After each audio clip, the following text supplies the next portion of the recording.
this has been a really complex, really difficult operation across a front of about 1,000 miles. Now, we haven't seen anything like this really since the sort of Normandy landings.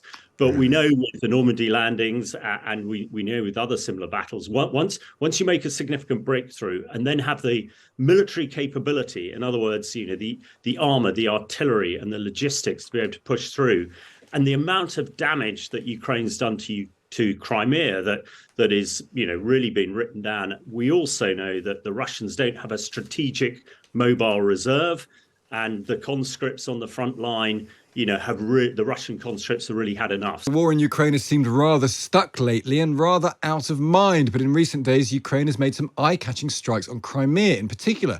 In one of them, Ukraine says Russia's Black Sea Fleet commander was killed along with 33 other officials in a coordinated attack. Is this a sign that Russia's control of Crimea, which they occupied back in 2014, of course, is slipping? Let's talk to someone watching the conflict very carefully. Hamish de Bretton Gordon, a former commanding officer of the UK's Chemical, Biological, Radiological and Nuclear Regiment. Morning to you, Hamish. Hi, good morning. It's always felt that Crimea is a very far target for Ukraine, that at some point they wanted to get rid of the Russians from where they attacked in the east a couple of years ago. But Crimea, of course, happened sometime before that. Is it plausible? Is this the step towards Ukraine driving Russia out of Crimea, or is that actually not really on the cards? No, I think it really is on the cards. Crimea is vital ground for both Ukraine and for Russia. And apart from the attack that you just mentioned, in the last 10 days, the Russians have lost a nuclear submarine, 2 warships, and another bunker.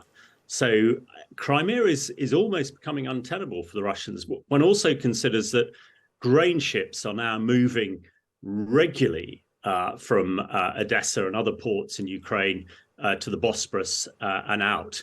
And only overnight, we see that the Russians have redoubled their efforts to fire cruise missiles into Odessa to try and stop the grain moving.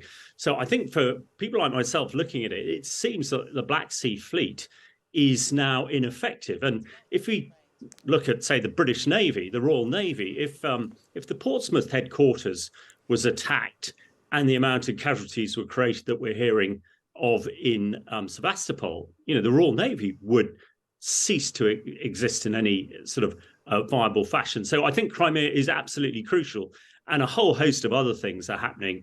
The behind-the-lines operation by the Ukrainians has been very impressive, very akin to the Special Operations Executive in the Second World War. So I think Crimea does hold the key. And then with other things happening, with the ATACMS long-range precision artillery being promised to Ukraine, Abrams tanks, the American tanks now in the country, one gets the feeling that the tide might be about to turn. Because it is the case, isn't it, that we talked about the spring offensive for so long it became summer. The Russians are very good at one thing in war, it seems to us now. They're very good at digging in. They're very good at bleeding the country white as they try and defend positions.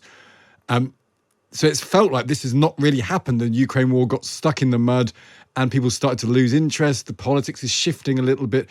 It does feel like Ukraine need a dramatic success to keep support going, because we've got elections coming up. If Donald Trump becomes president, all bets are off. It feels like they need something in the next few months. Yes, you're absolutely right. And I think it was significant that only yesterday Putin gave Shoigu, who's his defense minister, 4 weeks to stop the counteroffensive, because I think the Russians are feeling the pressure too. But absolutely right, with the Poles stopping armaments going into Ukraine, with elections coming up, I think the Ukrainians know that the time is limited, and they've really got to make significant progress, because one anticipates that during the winter things will become a little bit more difficult for arm and maneuver. But this has been a really complex, really difficult operation across a front of about 1,000 miles. Now, we haven't seen anything like this really since the sort of Normandy landings.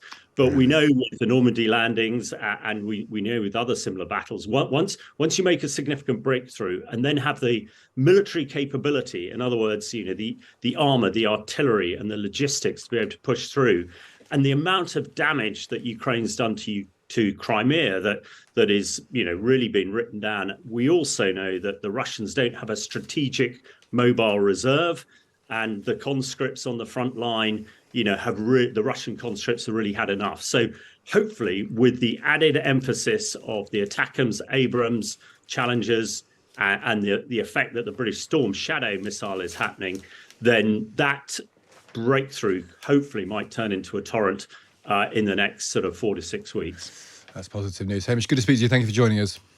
Pleasure. That's Hamish de Bretton Gordon there, who is the former commanding officer of the UK's Chemical, Biological, Radiological and Nuclear Regiment.